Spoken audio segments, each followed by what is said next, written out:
want to do things and they're not going to go the route that you did, it doesn't make them any less knowledgeable about this aspect of what they're doing. And it's like, there's a lot that we learn in PT school that is not applicable to, I've never used it once in my career. Nor would I, unless I went to go, treat this certain type of patient. It's a specialty. This is, neuro is a specialty. And I think all of us would agree, like, we learn hands-on. Yes. We learn by doing. We learn by practice. Yeah. And it's no different for therapists or if you are an exercise phys. Like, it's all the same.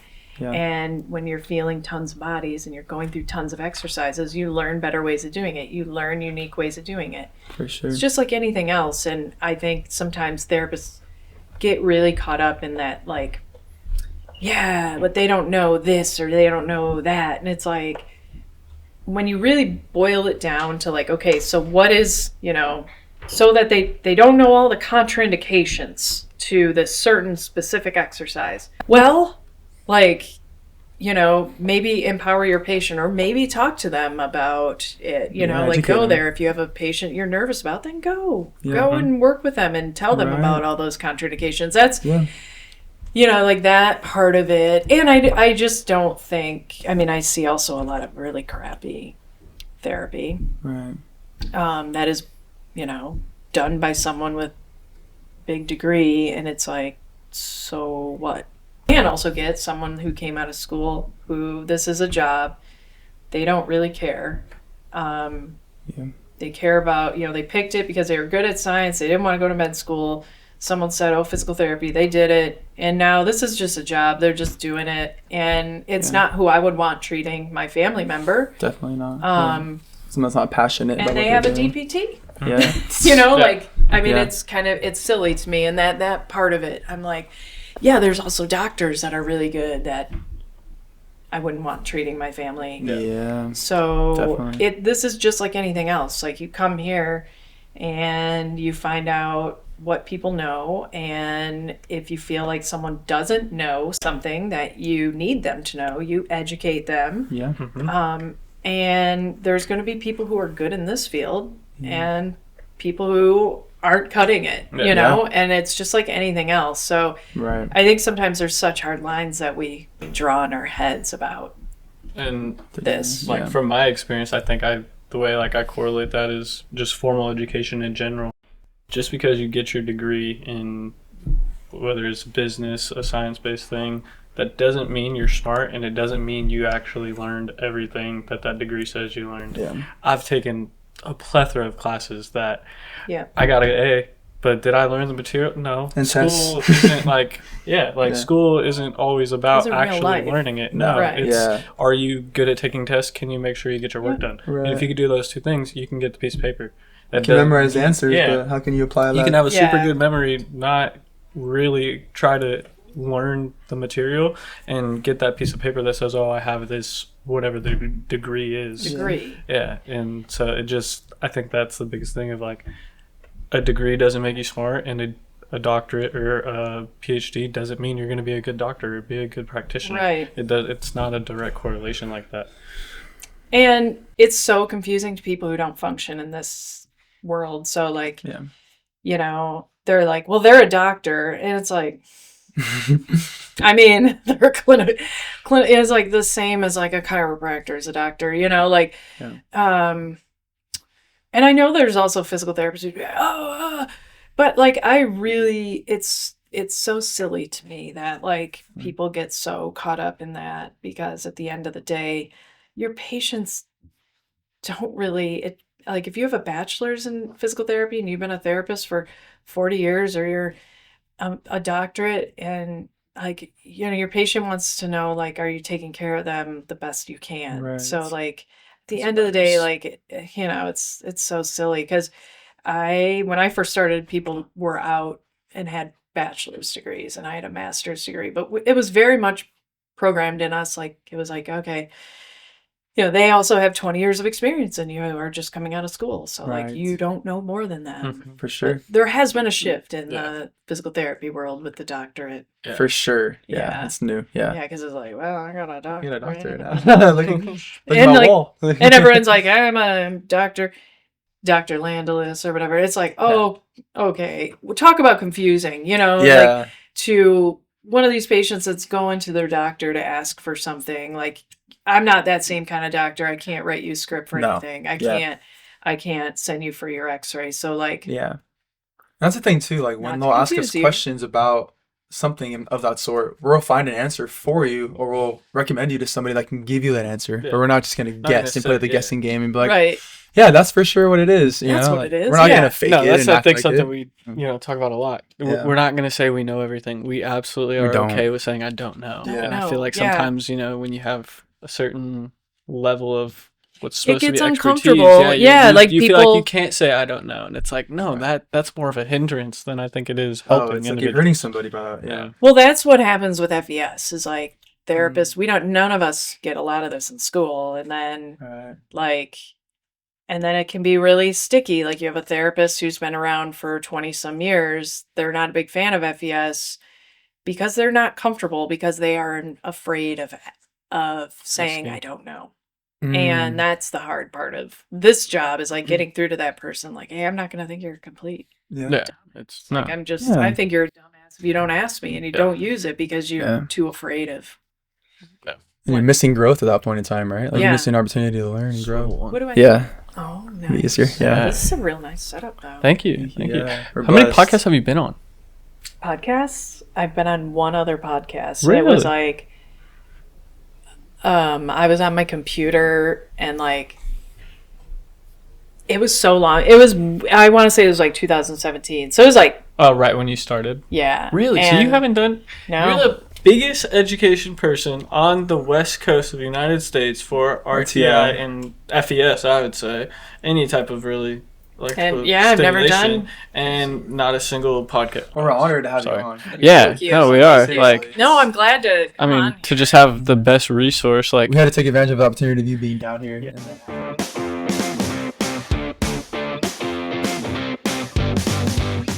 Hey, what's up, everybody? Welcome back to Pathways to Healing, the Perfect Step podcast. We're your hosts, Cody Norman and Logan Fry, paralysis recovery specialists at the Perfect Step, also known as TPS. We are not doctors and are not prescribing anything, as this podcast is for informational purposes and should not be considered legal advice. We are, however, sharing knowledge and experience that we have gained from working for years with clients in the paralysis community.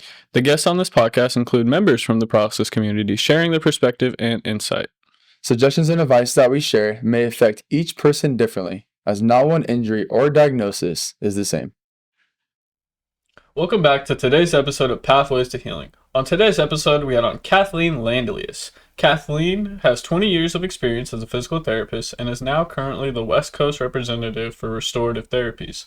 She is what we would call an expert in FES, or functional electrical stimulation. We cover many different topics on how to use the RTI bike, how to use FES off-cycle, Excite, the RT200, the RT300, and different parameters that you can set in order to make it more effective. Stay tuned on our Pathways to Healing. Welcome back, guys. Pathways to Healing. We have Kathleen on. Welcome, Kathleen.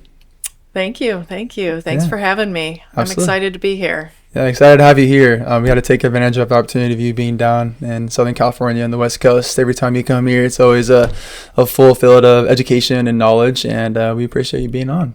Cool. Well, thank you for asking me. I'm happy. Thank you for coming on. If you could give the guests who don't know you a little bit of a background on who you are, what you do, and maybe a little bit into like how you kind of got into the field. Okay. So I'm Kathleen Landelius. I am a physical therapist, an Aries, born in Michigan.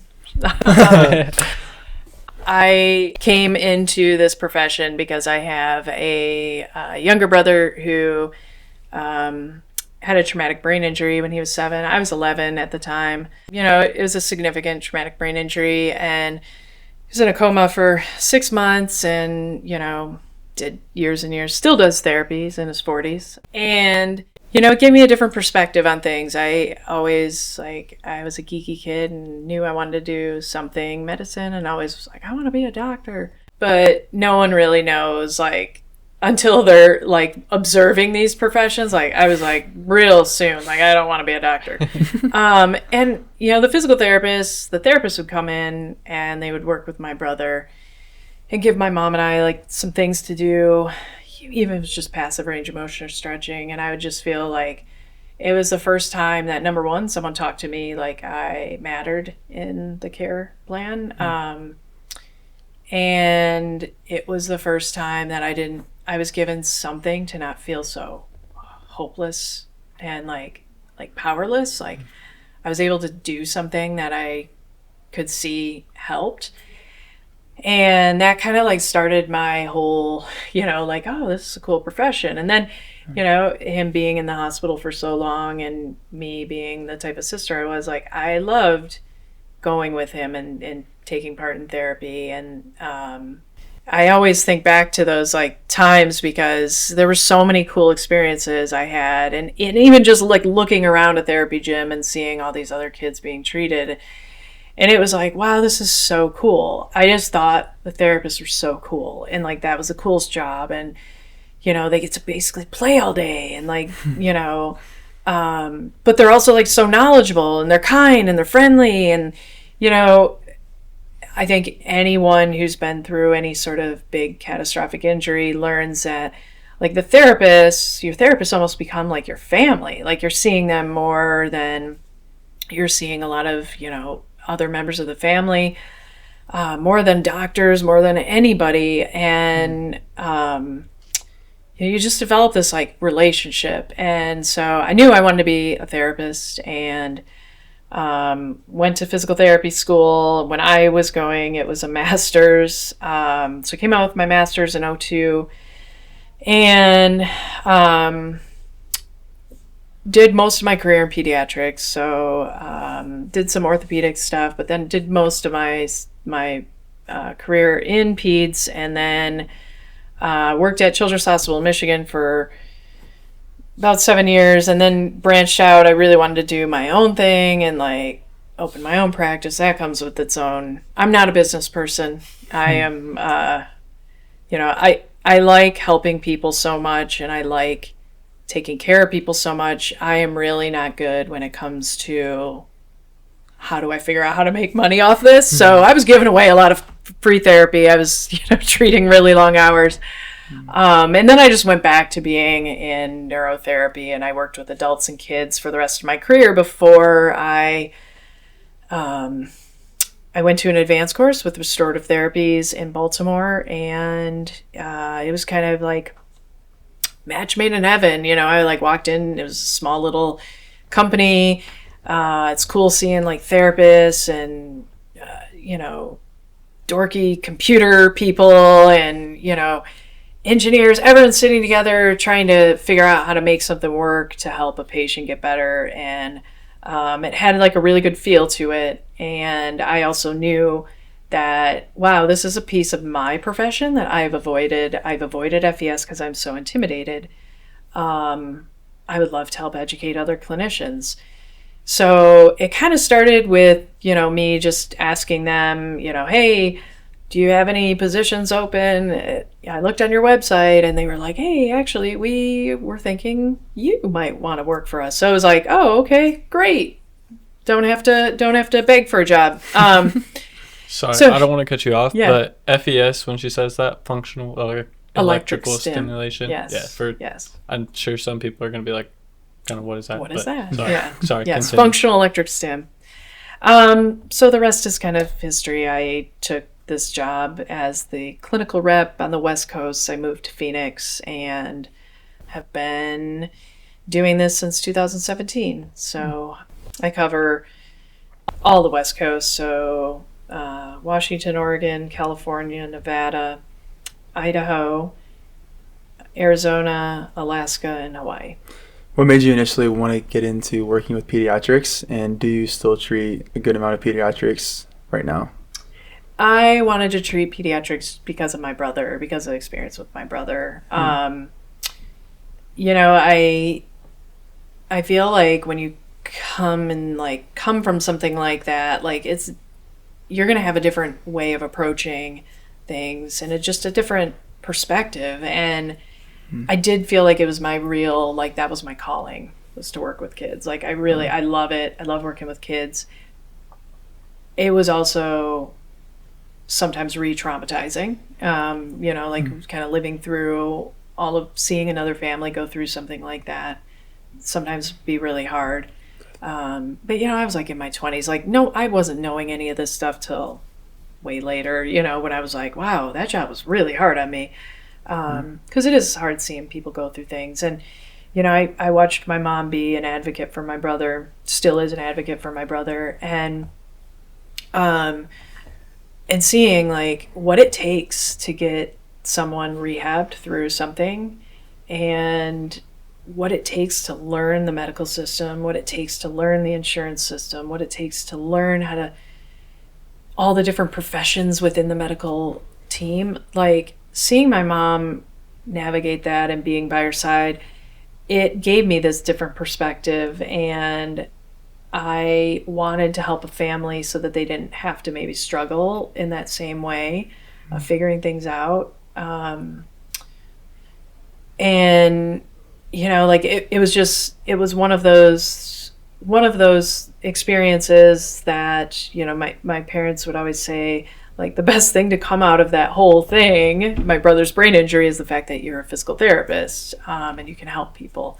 Because, there was a lot of bad and a lot of hard things, but it shaped me really early. I mean, when you're an 11-year-old kid and you're looking around an ICU and you're seeing kids your same age, on all these monitors waiting for hearts or waiting for kidneys, or, you see someone who just was shot and, is now in spinal cord injury, as an 11-year-old kid, you start going, wow, life is about a lot more than how I look when I'm going to school, what clothes I'm wearing, how cool I am.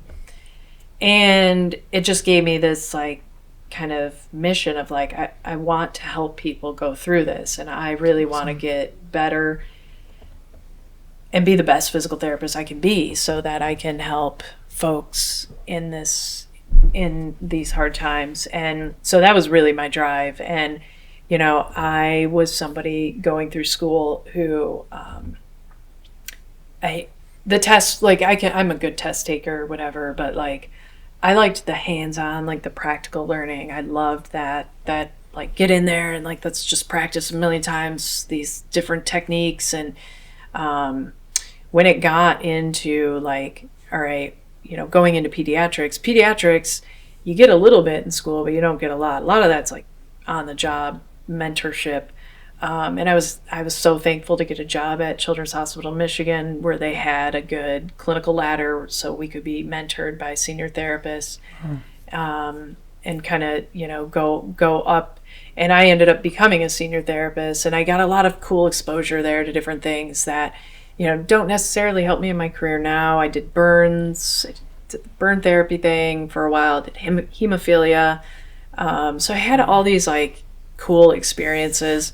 But neuro is always where I come back to. It's where I'm most comfortable. And still with my job now, like, I am comfortable with brain injury in a way that, like, a lot of my colleagues aren't necessarily comfortable. Brain injury can be scary at times, and it can be, especially when you're doing functional electric stim, if the person's nonverbal and they have some cognitive issues and you're putting stim on them, there's all these. And for me, it's like, I love that challenge, and I absolutely love working with therapists to help them understand what it could do for that patient. And then, of course, all the other patients. But, that was really something, like, for me, being able to help affect other people with brain injuries and their families was really the driving force behind becoming a physical therapist. And I never realized how fortunate I was till, like, the older I get and the more I hear people my age talking about their jobs, I'm like, oh my God, I am so lucky to have found something that I absolutely love. Like, I love what I do. Awesome. I love being a therapist. I would never, like, I just can't imagine wanting to do anything else. So to simplify, like, what you do now for RTI is you go to different hospitals recovery centers, clinics, and you help teach, educate all of their therapists, practitioners, specialists, how to best use functional electrical stimulation with their clientele. Right. That'd be like so I'm going to places that either have our device already or are looking at getting the device, and I'm just educating them on how, if they were to purchase it, how it could affect their clientele and their outcomes, and if they already have it, how to best use it, how to integrate it more. Like some of my pet peeves are like going to a place and it's like sitting in the corner, and I'm like, what? He had this amazing device. So that's a lot of my job, is really just going and then providing that ongoing clinical mentorship. Education. The Be Perfect Foundation, a beacon of hope for those living with paralysis. We're a nonprofit organization on a mission to make a difference in the lives of hundreds of fathers, mothers, siblings, and friends. We provide direct financial and emotional aid. From medical necessities to guidance and support, we're here to help individuals on their road to recovery. With nearly $10 million raised and a 100% volunteer staff, your support goes a long way. Visit BePerfectFoundation.org to donate or find out how you can get involved. The Be Perfect Foundation, changing perceptions daily. Can you talk about maybe some of the similarities and differences between working in hospital settings versus private clinic settings, and then also working with therapists and then practitioners of exercise, or whatever you want to call us? The differences between working in a clinic as opposed to in a hospital setting, even if you're doing outpatient in a hospital setting, there's a lot of rules. In every clinic, there's kind of this is the way we do things here. For good or for bad, this is the way we do things. This is the way that, it's carried out here. In hospitals, you hear a lot about productivity, budgets, billing. And I think that's kind of how things are turning in our profession anyway. But there's a lot more drive for making money, and you're not always going to make money in neurotherapy, because you're seeing your people for so long, or you're needing multiple hands to help them. So, in a hospital setting, the one bonus I would say to working in a hospital and being able to do this in a hospital is you get to see a lot more range of newly injured to, far out from injury.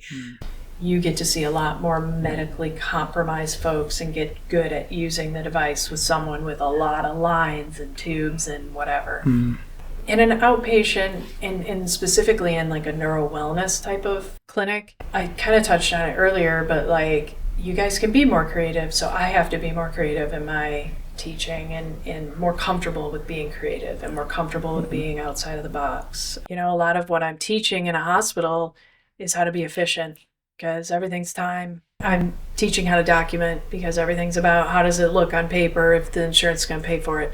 When I come to a place like this, like Perfect Step, or if I'm at another outpatient clinic, there may be a little more freedom where we can play with things and get kind of creative. Also, in this type of environment, you're also going to have folks who maybe have been injured for a really long time and have a lot of other complications as a result of their injury because they haven't done these things. And now they're coming here and it's almost like, wow, we are 20 years behind the game. We have to catch this person up. They have to get up to where they should be. And a lot of it is going back to the basics of educating about neuro recovery. What are the basics? Where could we even get with this, setting a realistic expectation, and then working from them or with them from there, which if someone comes to me and they're seeing me and they haven't really done any real therapy for years and years, they may have a lot of contractures. They may have a lot of limitations. They may be really, not physically able to do a lot of the things that I'm wanting them to do. So I have to really adapt to that. What are some examples of some limitations that some insurance companies may put on some individuals in hospital settings, and maybe some contraindications, some examples of those that you've seen that you're I cannot do FES or the bike on somebody? So contraindications are real easy. there's 3 of them, and kind of like hard and fast, like pregnancy. Yeah. Pregnancy. It's a 9-month temporary one. Unhealed fracture. So like, hey, I got a arm fracture. I can't move and stimulate this arm because it's unhealed. Yeah, right. I could still stim other parts of my body. And then cardiac demand pacemaker, Right. which, that one is one that's probably soon to be kind of like slowly falling off that contraindication list, just because a lot of pacemakers are not always cardiac demand like the newer ones, and a lot of the newer technology of pacemakers doesn't necessarily interfere with FES. But that's going to be one of those things that if someone tells me, oh, I have a pacemaker, if they're appropriate for stim, I'm going to get clearance by the doctor. I'm going to talk to someone to make sure that it's still okay to do. In terms of like anyone else, like I just need to be aware of like, what else does my person have going on? Do they have other lines, G tubes,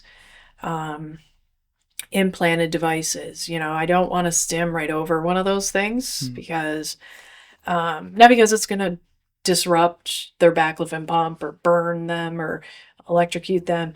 It's just not going to do anything. So it doesn't make sense. So, if I'm putting these pads on someone, I want to make sure it makes sense. And I want to make sure that, if I'm putting it on someone who has a G tube, that I'm being mindful of the G tube and that I'm, going around that. But if that person still would need core stim, I still want to work on like, okay, how could I do this and not affect their G tube? Any other type of like, trying to think of the other questions I get, like pins, rods, screws, bullet fragments, like none of that it's a consideration. I'm thinking of it, but it's not going to interfere with or deter you. E-stim. Have you had anybody get extreme autonomic dysreflexia from the stim? Yes. Before? Yes. Okay. Dysreflexia, that's like a consideration. Like, and you don't always know that it may cause someone dysreflexia. Like sometimes people don't even know, like it's their first time having it. But, if that person has an injury level that makes me concerned for dysreflexia, then I'm already going to start educating them before I put the FES on. I'm going to already start kind of thinking, okay, this may happen, and what am I going to do? Dysreflexia isn't a reason not to do stim. It's a reason that I have to adjust some settings and I have to kind of like work around where their sensory system's at. Because really, it's just our body's really cool, unique way of being like, whoa, something's going on. You don't feel it, and I'm telling you that something's going on by spiking your blood pressure and making you feel like you're going to pass out or, whatever the symptoms are. And my job then is to figure out, okay, how can I sneak this in so that their body learns this isn't something it needs to raise the alarm bells about. Definitely. So, I'm mindful of that. I'm mindful of if someone has active cancer, I'm not going to stim over an active cancer. But if someone, has a history of cancer, had a brain tumor resection, like all those things are fair game to stim. And those are probably the most common question I get in a hospital or in an outpatient clinic is, can you stim if someone had cancer? And I always have many follow-up questions, and like, also with all of this stuff, like you have to use clinical judgment. Like you have to, I have to ask questions. And you have to ask questions if you're the one that's seeing them. And, sometimes that's going to the doctor to get that answered. Sometimes it's following up with the actual rep of whatever implanted device they have. But that was another question I actually had. What about somebody who has an internal stimulation device? Does stimming around that kind of area, would you just stay away from the area of the implant, stim other parts of the body, or... So the one I've run into a lot is going to be like a lumbar, like someone has it in their back, and it's either for pain. Well, now I'm seeing more and more of them for you see now stuff. Yeah, like then those are people that are going outside of the country to get them. Yeah. My whole thing is just I'm not going to stim right over it. But and most of the time they also will have some feedback from the company, like, hey, they just said to turn this off when I'm doing whatever. but those are just questions I'm going to ask if I don't know, and I'm going to dig into. But none of those things, like I never look at someone and immediately assume nope, can't put them on the device, right. Someone can have a lot of contractures and be, have a lot of medical things going on. And if I can still figure out a way to get them on, I'm going to do it. And maybe that means my setup looks really crazy and I'm using all these things and, making, doing a bunch of things to kind of keep them from sliding around or moving around. But, if I can do it safely, I want to do it because of the exercise benefit, because of the benefit to the muscles, benefit to the circulation, benefit to the bone health, anything, benefit to the mind, like the mental, the emotional aspect of doing something.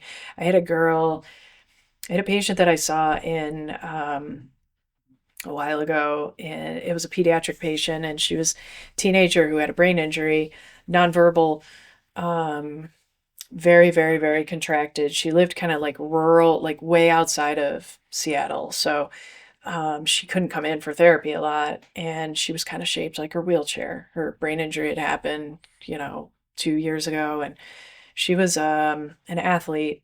And so, her mom was wanting to try the FES cycle, and I was like, oh, wow, okay, let's just try it, let's just see. And it blew my own my own judgment that I had going on, because this girl tolerated the stim well, and we were able to get her on there. Yes, it took a lot of figuring out physics. I was going back to physics, oh, okay, how are we going to do this?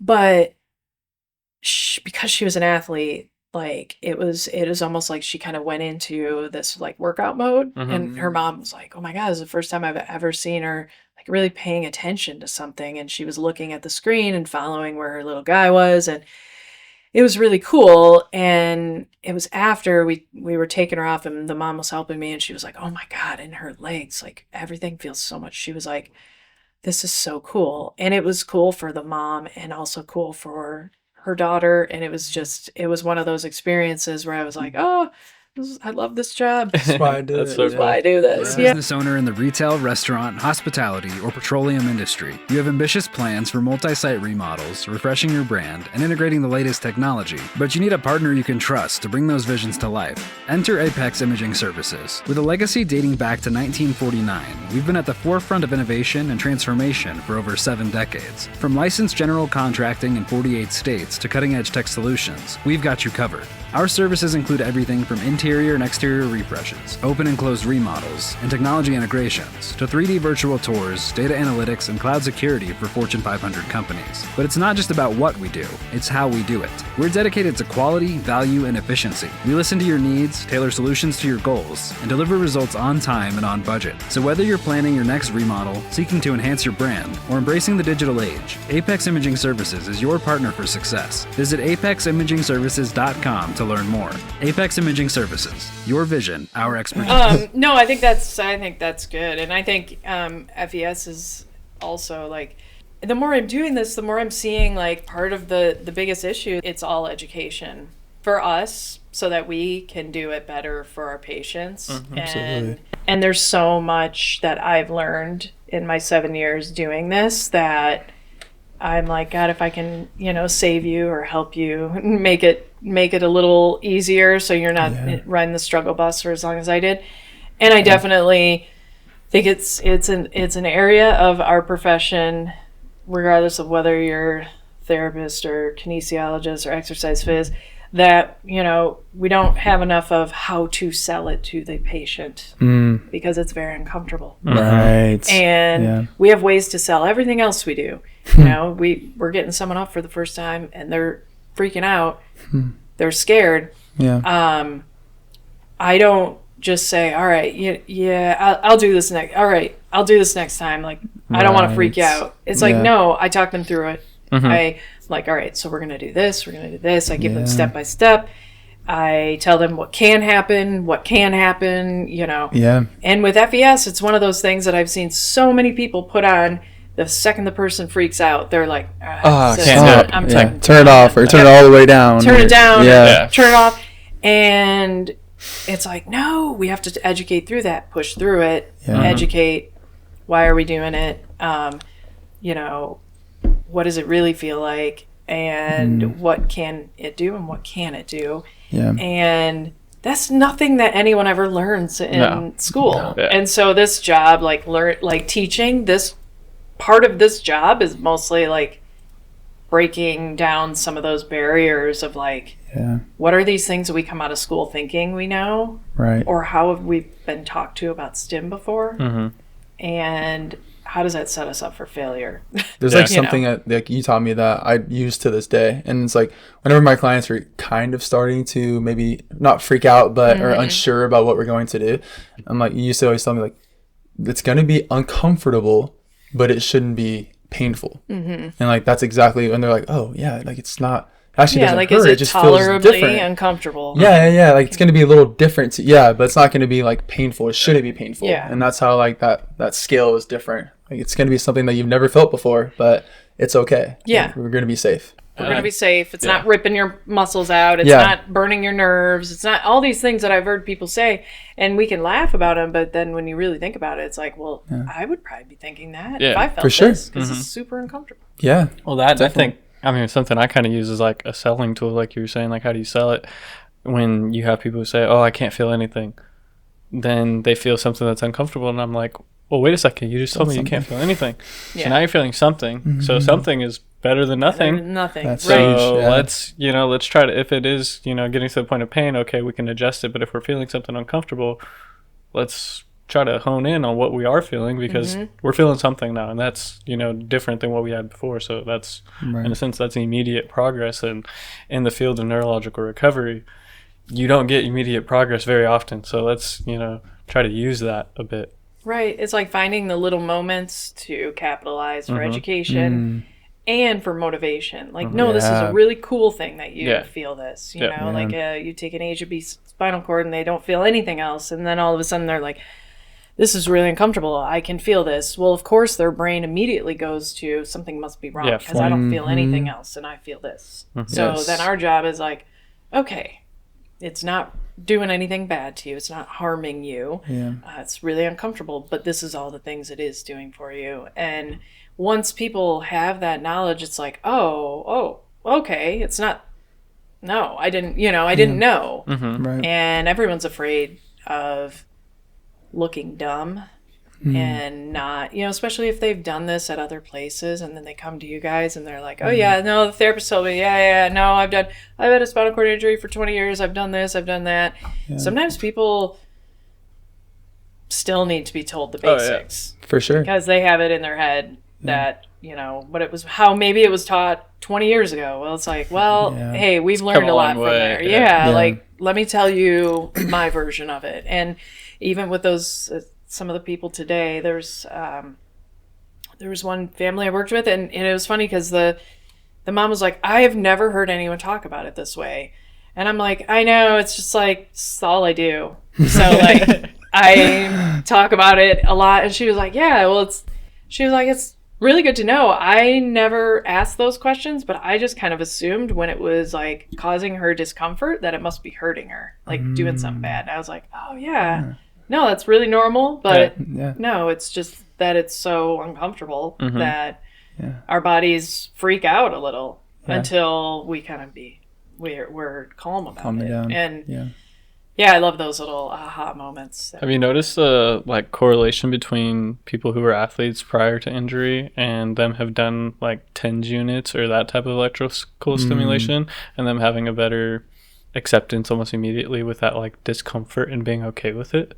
Because for me, when we use it with you guys, I had done a lot of stem and ice and that type of stuff, so I was kind of used to that uncomfortable muscle flexion that it does almost get to that pain point, but it it's doing something good. And sometimes it can be a blessing, sometimes it's a curse. So it depends on how that person who was doing their orthopedic or sports therapy talked about what it was doing. And I'll ask folks hey, have you ever felt stimulation before? And that's a really common one. Like, oh yeah, my chiropractor gave me this thing. Or like, I got my aunt had this off of Amazon.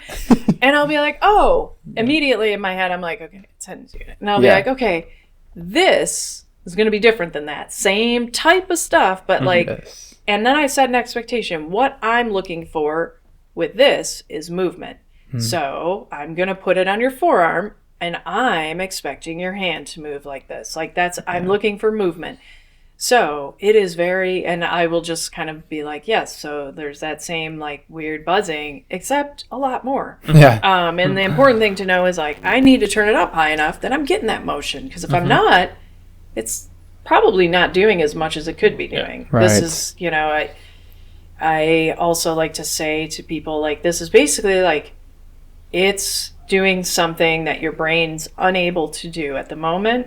So it's forcing those muscles to work in a way. And so part of what makes this really weird is that you're not thinking of doing this. And so part of that anxiety, the nerves that you have are because you're like, I'm not thinking about doing this and this is happening. Well, that's really scary. And I don't think we talk enough about like the anxiety part of all of this, or like doing something. Like I am the most anxious person in the world. I also have a really my imagination can really run me into thinking the worst possible things. And when I put myself in like this, you know, like in a patient's shoes and I'm pulling up to something and someone's coming at me with cords, you know, like I would be really skeptical. And electricity, what do I know about electricity? I know it comes out of a wall and it can hurt people. Yeah. Shock you. Yeah. So now you're talking about putting this in my body? You've got to be kidding me. And you're making jokes about shocking me. You know, like that's why I'm always like, oh man, don't make the shocking jokes. Don't make any of those like, you know, like, and we do it and we think, you know, even our patients are nice. They're going to laugh with us. Ha ha ha. But like deep down, if you made a joke about something, I would be in my head, why'd they make that joke? Could it really shock me? Yeah. And I would not let you push the envelope. But if you're confident and you're explaining something to me and you're very confident that like, hey, this is not going to electrocute you. You know, it's not, we're not going to burn anything. We're not ripping your nerves. We're not pulling your muscles. Like all these things, I've heard these explanations from people over the years. And I've been like, wow, you know, our imaginations do these crazy things and we don't really talk about it. We don't really talk about it in our instruction of it. We don't really talk about it in school. And I think I've been talking about it a lot more now in my trainings because I'm like, this is what is happening is like, there's this total disconnect. Because once I've alleviated these fears of this, you know, scary electricity of what it can and cannot do, I'm going to be a little bit more comfortable. And I'm more comfortable as a therapist when I know concretely what it's doing. Sometimes some of this like weirdness that you get with a patient happens because the therapist is nervous and they're nervous about it. And so when the patient freaks and screams, they're like, oh, what happened? And it's like, that should never come out of a therapist. What happened? The person freaked out. Like nothing happened. You're controlling it. But it's always amazes me because I, you know, and really smart therapists. I know I was one of these people. I did these kind of things all the time. I would get freaked out. If someone freaked out, I would be like, I don't know. Yeah. I don't know what it's doing because I wasn't sure of what it was doing. And then the more concrete and the more I learned and the more that I did, the more that I was like, ooh, I need to educate people how to talk about this and all the things that they need to be talking about that they probably aren't aware of, that most people are going to be in their head a little bit weird about electricity. Most people are going to be a little bit weird, especially the folks that have like any sort of metal in their body. They'll be like, are you sure this is not going to, they want to know that right away. And I'm like, I get it. And I like that you're thinking that. Like, yeah, of course you're going to care about that.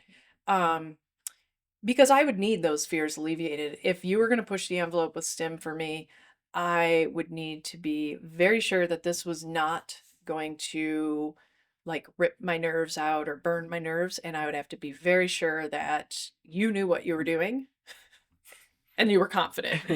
And if I picked up on any of these, you know, like hesitation, I would dial myself back and letting you do what you needed to do. and I would be like stopping the stim early.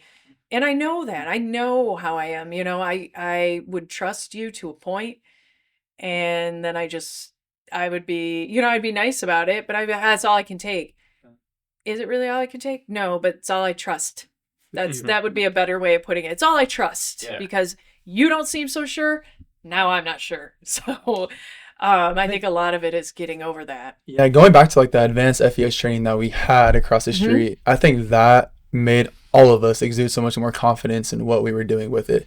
Like speaking personally, I remember just having an understanding of what exactly that we're doing, and like you said, the do's and the do nots. Yeah. And then understanding that this is something that potentially, if you do not do it correctly, it could be threatening. But if you pay attention to what you guys were telling us to do, and we follow the correct steps with the correct parameters, and we're making sure we're following every detail, like to that sense, I think it made me just so much more confident and comfortable with setting somebody up, knowing that we're going to find success with it. And if we don't find success with it, then trying something different or asking questions and figuring out, figuring out what does work for that specific person, because it's not going to work the same for everybody. I mean, it's definitely why I have a job, is that this is complicated, and and our patients are complicated. No one's really, there's similarities, but no one's exactly the same. And then when you put them together, there does become a lot of gray areas where you're like, I don't know if I'm doing the right thing. I don't know if that was good or bad. And that's really, if you want to become good at something, you have to get the feedback of, that was great, or hey, try this, maybe do this different. If you're not getting that feedback, you're always going to have this question mark in your head of like, did I do the right thing? I don't know. Right. And the fact that restorative therapies has this position where, we can continue to help clinicians grow. Because this isn't something I come and teach one time and you're like, I got this. No, I never need to see you again. I worry when that happens at a place. Like if I never hear or see from a person again, I'm like, oh boy, I know what happens. They're not using it because one thing or another, and if I were to get those people and sit them down and really talk to them, I would find out, hey, I had a person on it and they screamed.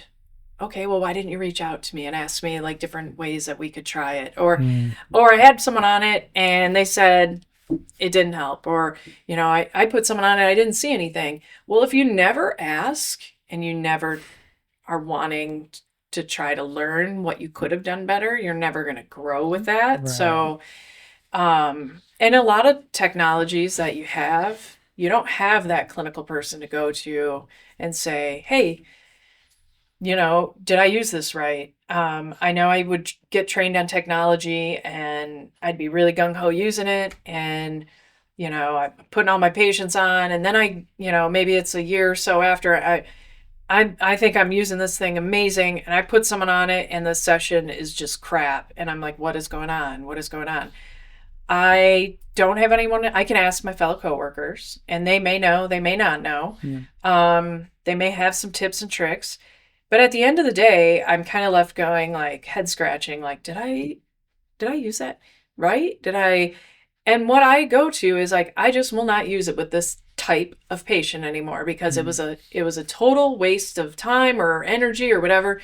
Instead of getting my questions answered and going, oh, hey, you could have done this, I stop using the technology. And that's what happens with technologies or with anything. Like if you try any technique in therapy and you fail at it, you're just going to, if you don't have anyone to like mentor you or ask or bounce things off of, you're going to just go, that's not for me. I'm not doing that. That's what I did with FES for years, is I just didn't use it because I was like, man, everyone screams. I don't understand. This is a lot of setup. I'm doing all this and I'm not seeing any benefit. And then I was lucky enough to take a job where there was all this technology, and they were like, oh, we're going to send you to this, the course for this FES cycle. And I was like, I don't know. I don't know that I would ever use it. And they're like, no, you're going. And I was just blown away because I think it was the first time that I actually got questions answered and had someone to bounce my sessions off of. But then really it was seeing it help my patients and kind of kicking myself for avoiding it for so many years because it made me feel uncomfortable. And then being like, wow, actually, this is something, I see this as a glaring hole in our profession. I would love to do this as a job. Yeah. That's kind of how RTI came about, because I went to an advanced course.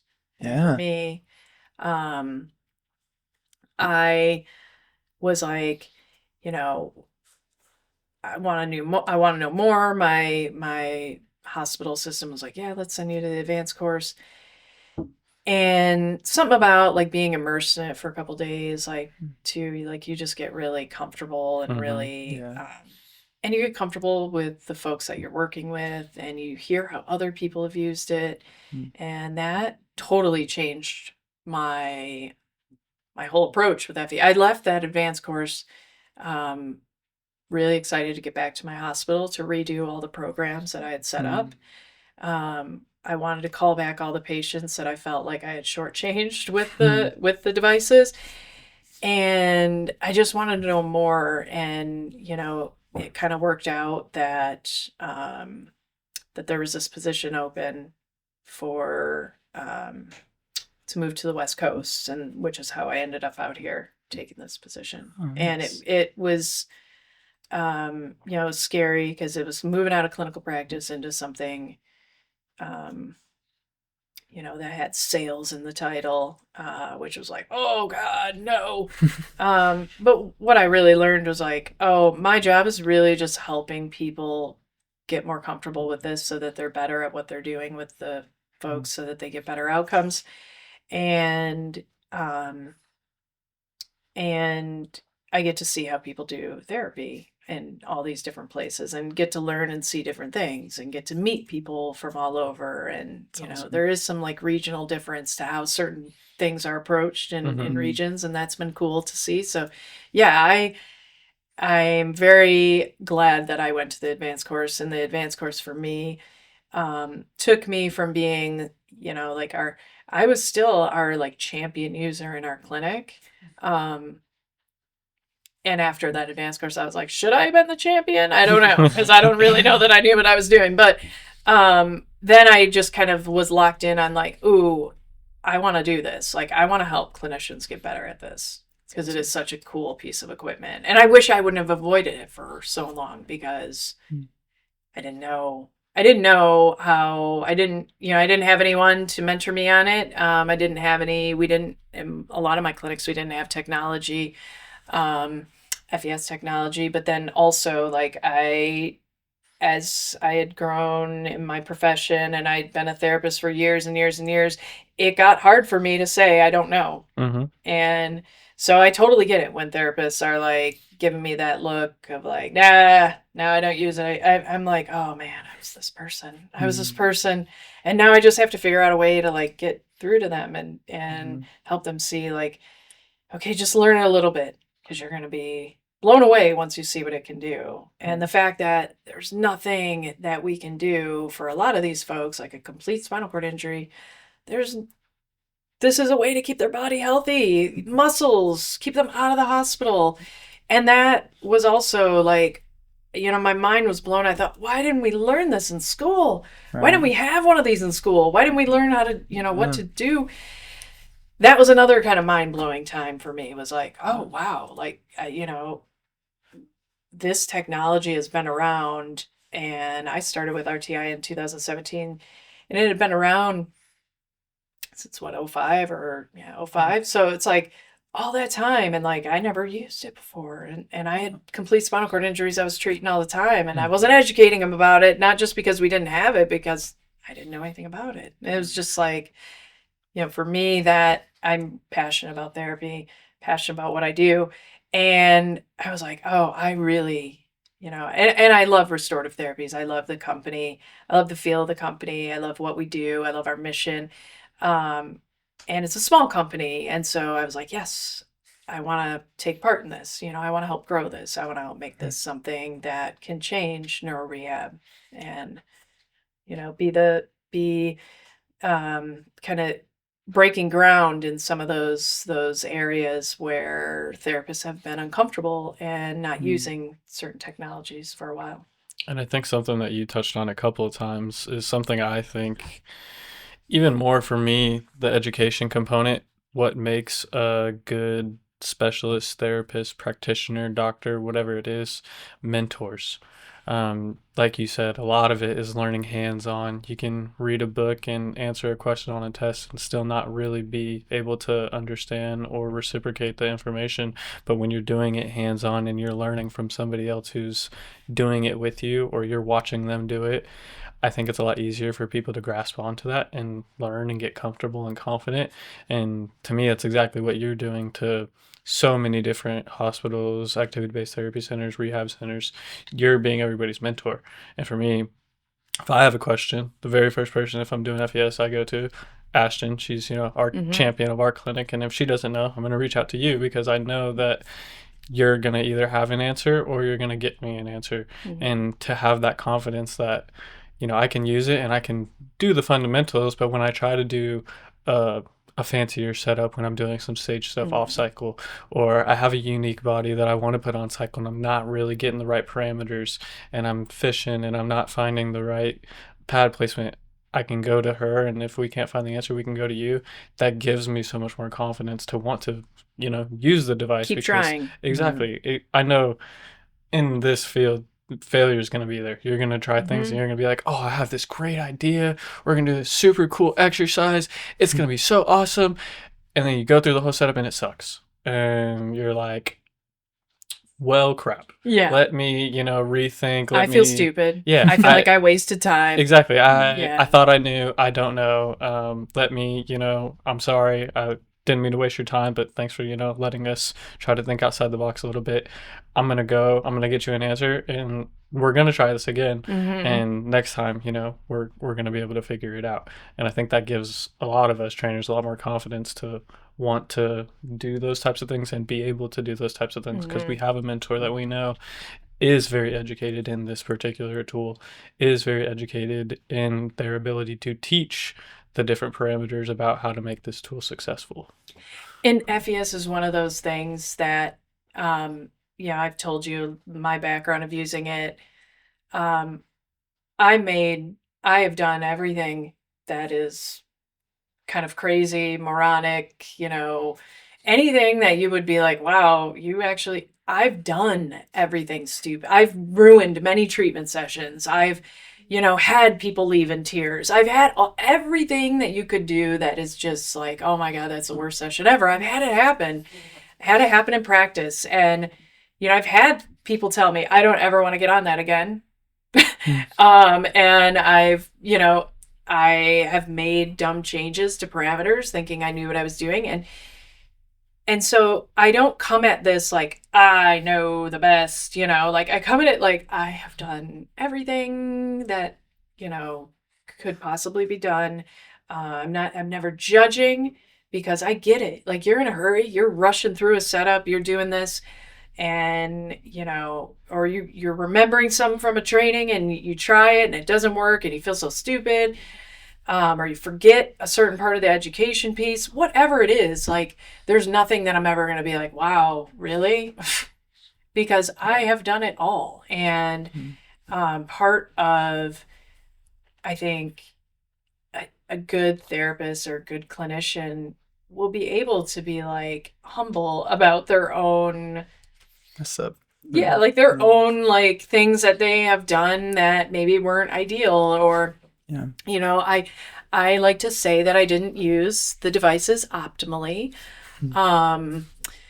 I still was doing really good by my patient. I mean, I was influencing them in some way, whether it was the optimal or best way, probably not. But like, for a long part of, the beginning of using this, like, yeah, like, you're going to have like things that don't go right. And you have to be able to like, laugh about it, and also be confident that like you have someone to ask and follow up.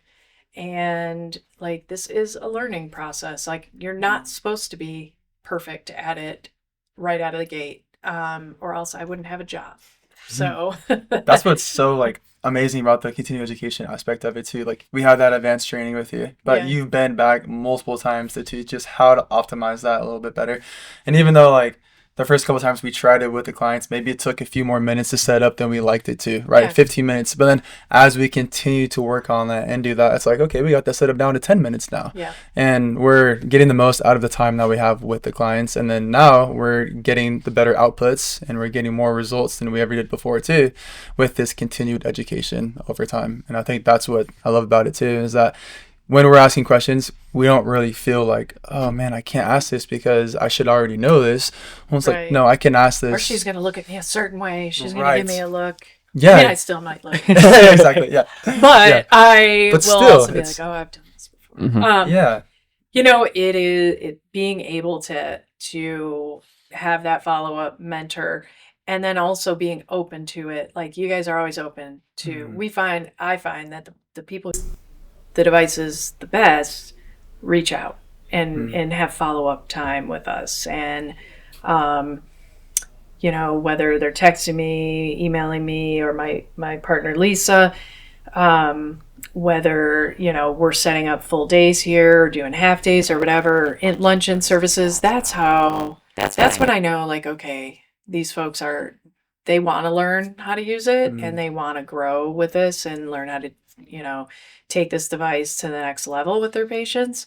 And you guys are creative here. Like, you know, it has pushed me out of my comfort zone too, because when I first started coming around, you know, I was very used to how these devices were used in a clinic, like in a physical therapy clinic, in a hospital. And I would come into some of these neuro wellness clinics and I'd be like, what the heck? You know, like, what is going on? And, you know, I'd look around, I'd be like, oh, whoa, that is a unique and very cool way. And, you know, I found myself like being like, wow, okay, I'm going to tell my friends that are still treating about this thing that I saw, because I think they could try it in the clinic, because that was a really cool way of doing this certain exercise, because there is more creativity that you can have. You have more hands, you can manipulate people, get people in different positions. You have so much equipment. And for me, in teaching the FES, I had to get comfortable with a lot more outside of the box type of treatments, because you're going to do that. You're going to see that here more than you are when I'm in a hospital system, because of time, because of hands, because of where the person's at in their recovery. But yeah, like here in a lot of these, like a neuro wellness type gym, I feel like I've seen some of the most creative uses of FES. Welcome to The Perfect Step, a beacon of hope for those living with paralysis. We're not just another recovery program. We're pioneers in exercise-based recovery, transforming lives every day. Our mission is clear: to provide an improved quality of life through intense exercise-based recovery, education, research, and development. We treat conditions such as spinal cord injury, stroke, Parkinson's, and more. What sets us apart? Our clients often experience an improved level of function, sometimes even below their entry level. Imagine the possibilities when exercise is medicine. We're wheelchair-free, focusing on load-bearing activities to enhance function, bone density, muscle mass, sensation, and circulation. And it doesn't stop there. Our clients often reduce their medications and complications. But we're not just a program. We're a community of support. You'll meet peers who understand your journey, along with specialists dedicated to your recovery. Visit theperfectstep.com today and take the first step toward hope, health, and healing. The Perfect Step, where recovery begins. If somebody has a bike at home and they're trying to figure out how to use that thing, they're trying to figure out how those parameters can be best suited for them, where should they go to find those resources? When everyone gets a bike installed, they get kind of they get a couple things that will help them kind of troubleshoot those changes to parameters. But they get a follow-up email that kind of has a list of, like, here's where you go for a clinical appointment, here's where you go for a tech appointment, here's where you get electrodes. And the person at the house who's doing the install also follows up and shows them all of those things of, like, here's the website you go to. What if they're buying it from like a third party? Oof. Right. Oof. Right. All right, let's talk about this. Yeah. This is my pet peeve. And not because I am like, yeah, I want to make restorative therapies a lot of money. No. Because I've seen so many people get ripped off in one way or another. or buy something that's not appropriate for them, or buy an old piece of junk that then they have to invest $5,000, $6,000 in to get up and running. I've seen it backfire on so many people. And, number one, it's a medical device. It's prescribed to you by a doctor and therapist. You can't go and buy it third party. It's illegal. Yeah, you can do it, but then you're kind of going back door. Now we have to get that clearance for you to use that from your doctor and therapist. Well, what if you just spent that $3,000 buying this great deal of a bike, and your doctor's like, no, we're not going to sign. It's not appropriate for you. Or, there's so many things that can happen, but typically the person's going to get everything signed, and then they're going to come to us and be like, all right, so now I need it design, parameters set up for me. And it's like, okay, that is a clinical, that's a clinical appointment. And, you have to kind of be under our umbrella so that we can service you technically and clinically. And that's a cost, And it's usually at those points that the person's like, but wait, I just got this. It was such a good deal. It was $3,000. Now you're telling me I have to spend another. And it's like, I'm sorry. This is why I would say never do this, And there, probably people oh, well, still $6,000 if you end up paying, and I'm just throwing these numbers out. These are really not the numbers. But if I bought a bike for $3,000 and now I'm having to pay $3,000 to have it programmed, oh, it's still a deal. Yeah. And guess what? If it breaks, if something happens, it's not under warranty. And now you are out $6,000. And I've seen things like that happen. I saw this guy bought this amazing bike from someone was selling it, and his caregiver drove and picked it up and brought it to his place. And I went up there to set it up, and it was going to be his second bike. He already had one in his place. It was going to be a second bike. And this bike was so old. It didn't have any of the cords it needed. It didn't, for sure it wouldn't boot up and run any of the current system. So then it needs to be all upgraded. And then it needs all of the wiring stuff. And still I'm like, you could spend all of this and it is not under warranty. So in order for it to be under warranty, now you got to box it up, send it back to RTI. Then they're going to want to basically pick it apart, make sure everything's good. Mm-hmm. And there's a cost to all that stuff, so your deal ends up not being a deal. I've also run into people in the field who purchase a bike from someone and they're like, yeah, these settings really hurt. I'm like, well, did you have someone? They're like, oh, well, it was the person who was using it before me, it was his settings. And I'm like, oh my gosh. And I'm like, okay, those are specific to you. So you have to have that dialed in. There's so much misinformation and lack of education around a lot of this. Someone sees it, they're like, yeah, I saw that on an Instagram post, someone using that. I'm going to get this. My neighbor has one. I'm going to buy it from him. Cool. Slap it on, and people don't want to ask because they don't want to feel stupid, or they don't want to be hit with the cost, or they don't want to have to deal with the people, there's all of that. And it's yeah, but there's proper channels to go to. You cutting those channels off and kind of circumventing it can end up just biting you in the butt. Never one of my favorite ways for someone to get a device. And, the RTI restorative therapies, we offer refurbs.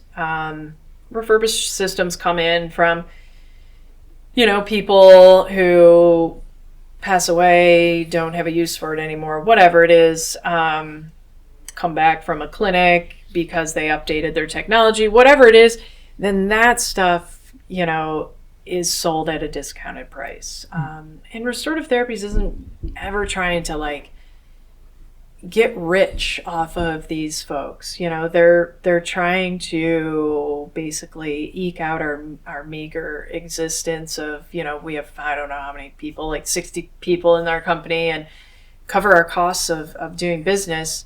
But they will work with you, you say, when someone is motivated and says, I want this, I need to figure this out, restorative therapies will work with them to figure it out, whether it's, a financing plan, whether it's finding a grant or scholarship to use. That's really what the folks at RTI, especially, the ones whose jobs are patient advocate, that's their whole job, is to figure out how to make this work for people. So, I know that the costs can be prohibitive, and I know also, when something like this happens, it's a catastrophic injury, you're modifying your house, you're modifying everything about your life, and incomes can change, and there's so many things financially you don't want to have to hear, like, you need to buy a $30,000 bike. It's like, are you kidding me? But I think if someone educated me in that position about what it could do, and I knew everything it could do, I would make it a priority. And that's kind of how I will talk to clinicians about it too, is, we as clinicians have a duty to educate people about everything that's available to them. Not everything they can afford, everything that's available to them. Right. They will figure out how to afford it. Yeah. Because I know if the tables were turned and someone withheld knowledge of a device because they saw my insurance plan wouldn't cover it and they didn't want to get my hopes up, I would be really offended and irritated if I found out about that piece of equipment down the line. And I would be the type of person that would want to go back and have a discussion, like, hey, why didn't you tell me about this? Like, what was the reason? Oh, your insurance. Well, I still would have liked to know. I could have, talked to my rich grandma. I don't have a rich grandma, but, like, those are the things I think about. I know in our positions, sometimes as therapists, like, we want to protect our patients from so much extra burden, pain, whatever it is. And sometimes us getting in the way, we're actually just getting in the way. We would do a better job, giving that news, educating, and then letting them kind of take it and run with it and figure it out. Definitely. One last question of kind of just how you would quickly answer, how is FES good for you? Oh my gosh. I know. I'm sorry. That's a quick question. That's a quick question. Oh my god. I mean, if you want, I had one to explain the difference between the RT300, the RT200, the Excite, and the Sage, and maybe just like a quick, brief explanation of rundown. Okay, yeah. The RT300 is an FES cycle. You can either, it has the capability to do your arms and legs, but you can't do them at the same time. So you can do your core and your arms, your core and your legs. The RT200 is a device. It's a seated elliptical, and you have the ability to stimulate your arms, legs, and core at the same time. So the RT200 is like a better cardio workout. It's really great for folks who have one side involved, so you can do their arm and leg and core at the same time. We just put that guy on it earlier here, and he was like, oh yeah, I like this because he wanted to do the arm bike and he wanted to do the leg bike. And I'm like, why don't we just do this all in one? The Excite is 12 channels of functional electric stimulation that's paired with functional tasks. So it's all the stuff that you want to do and you need to do to live. And we're just throwing stim with it. So it just adds to the strengthening effect, adds to that proprioceptive input so that you have better carryover and you're able to have an improvement in whatever aspect of your function that you're using it for. And then the Sage stimulator, it's the ability to use a tablet off the devices, so off the RT300 or off the RT200. And the Sage stimulator was really what we had before we had the Excite. So it's like a dumbed down version of the Excite. So it only will fire one part of the motion. So like with the Excite, I can open my hand, close my hand, open my hand, close. With the Sage, I can either decide I'm going to open or I'm going to close. I can't do both because it's going to turn them all on and all off. But it's your ability to use the device in a functional way. So for folks who have home cycles and they have that ability to use that Sage stimulator, they should be setting it up to do things like a core program, a program to do in their stander, a program to do if they want to work on feeding. You know, like there's so many things you can do to use it functionally, and it just has to be programmed by your therapist.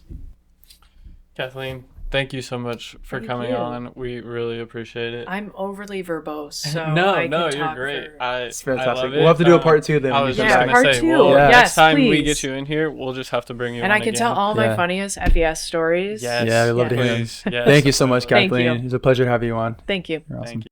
Thank you so much for joining us on today's episode of Pathways to Healing, the Perfect Step podcast. Please remember to like, comment, subscribe, share, and feel free to leave a review by clicking the link in the description below. If you have any feedback or topics you'd like for us to cover in upcoming episodes, go to our website under the tab Pathways to Healing and fill out that form. Until then, keep inspiring, stay resilient, and roll on.